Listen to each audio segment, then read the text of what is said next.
arrive avec ce premier spot. On a Dame Valet off, Limp Limp, Fish Tight, donc ça veut dire qu'il a pas une range qui est très loose. Ouais. MP ici, Reg, Fish loose préflop. C'est quoi le rec?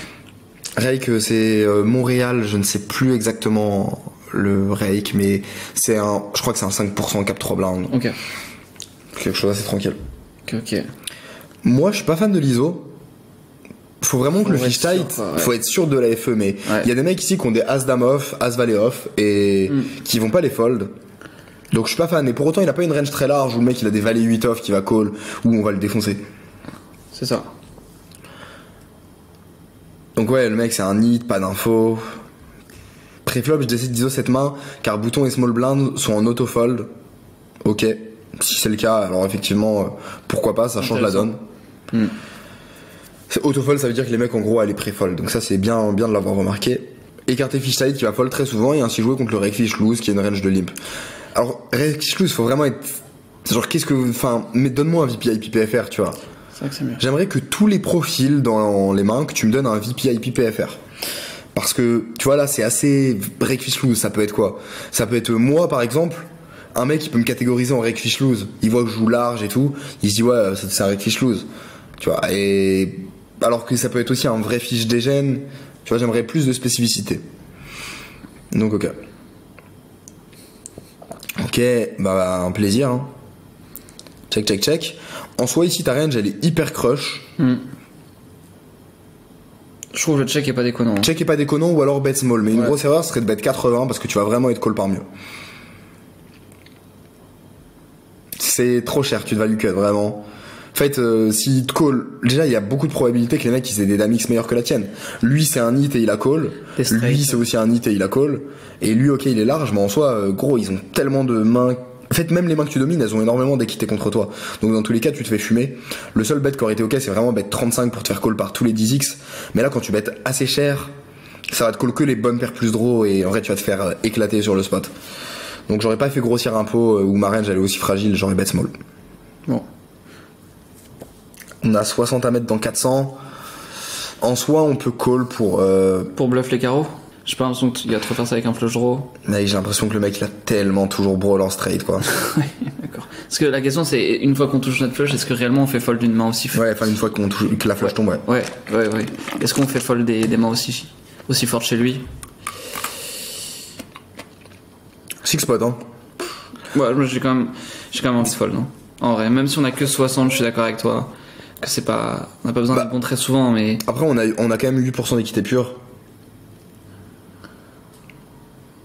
On met 60 dans 40, il nous faut quoi? Quelque chose comme 17% d'équité. 17-18. Ouais, fold, non, ouais. Fold. C'est vraiment si c'est un mec qui est capable de respecter, genre sur un carreau, il est capable de check fold. Ou sur un valet, par exemple. Ouais. Genre, qui peut fold le brelan sur un valet. Mais bon. Ouais, ok pour fold. Ok. Franchement. Erreur flop. Ouais, erreur sizing. Trop cher si on bête. Mais line value flop. Et sinon c'est assez bien joué. Je pense à mettre ici les spots. Ouais, bien joué pour aussi le pré-flop d'avoir vu que les mecs allaient autofold. Je trouve ça pas mal, ouais. Ça te rapporte tellement d'argent.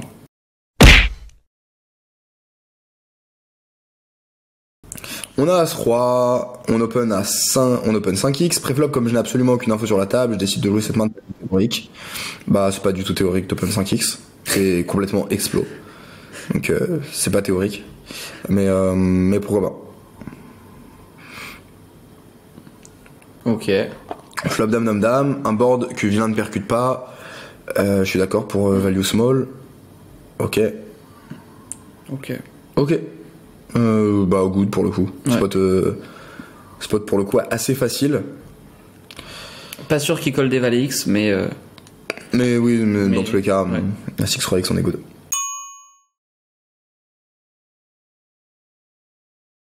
Si tu kiffes ces petites reviews techniques et que t'as envie de développer ton jeu, travailler avec nous et devenir un putain de tueur à gages, c'est très simple, il y a un lien en description, tu cliques dessus, tu remplis un formulaire et tu pourras prendre un appel avec un membre de notre équipe et on verra comment on pourra avancer ensemble pour aller tout péter. Je te laisse checker ça, bonne fin de vidéo.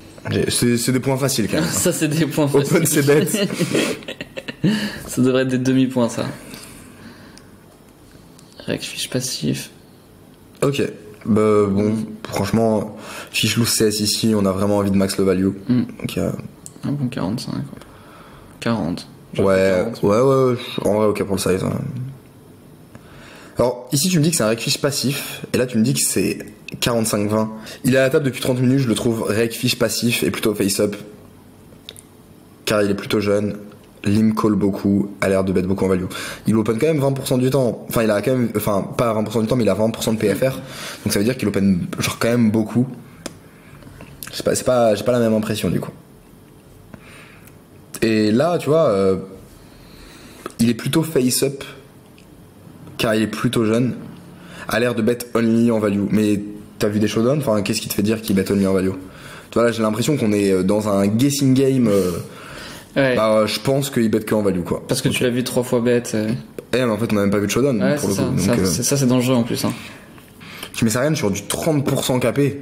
Ah, frérot, 30% capé, c'est énorme. Hein. Alors, je vais te montrer ce que c'est 30% capé, mais c'est... Donc, qu'est-ce que c'est une range de 30% capé? Bah, du coup, c'est 30% par définition qui est capé, donc bon.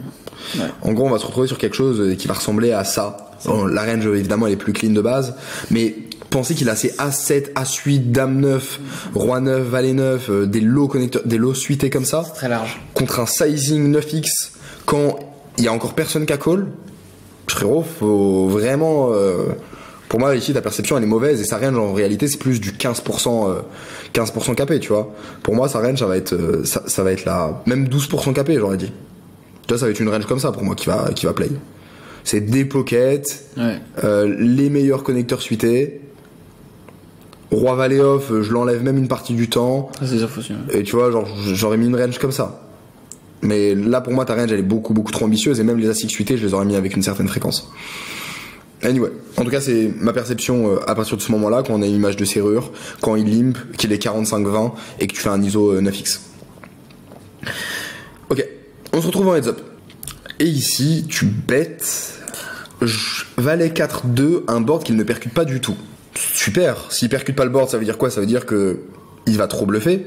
Ça veut dire qu'on peut value en bêtant small parce qu'il a des As-X, Roi X qu'on domine et potentiellement qu'il va transformer en bluff plus tard. Et là, je décide de bet 80 dans 100 en bluff pour lui faire fold toutes ses R. Mais ouais, en fait, le principe d'un bluff. C'est ça, c'est que là, du coup, on bet, on va faire fold les mains qu'on domine et on va se faire call par les mains qui nous dominent.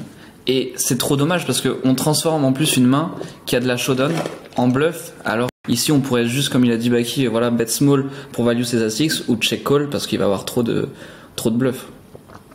Par définition, c'est le principe d'un bluff. C'est faire fold des mains qui nous battent. Et là, en fait, tu fais pas fold de mains qui battent. Donc là, t'es pas en train de bluff, en fait, t'es juste en train de bet 80, genre, sans aucun sens, tu vois. Genre là, ça accomplit rien. Tu vas faire fold des R, super. Mais si le mec, effectivement, il est passif, t'as quel intérêt à lui faire fold As5 suité? Enfin, As5 suité, il va pas le fold, mais As6 suité, par exemple. Ouais. Alors que s'il touche un As, tu vas le défoncer. T'as quel intérêt à lui faire fold Roi Dame? T'as pas d'intérêt. Et dans tous les cas, tu vois, le mec, tu dis qu'il est face-up, donc si effectivement il est face-up, bah du coup on peut check fold. Si le mec potentiellement il est aggro, on peut check call. Si on sait pas trop, on peut bet small pour le trigger un peu.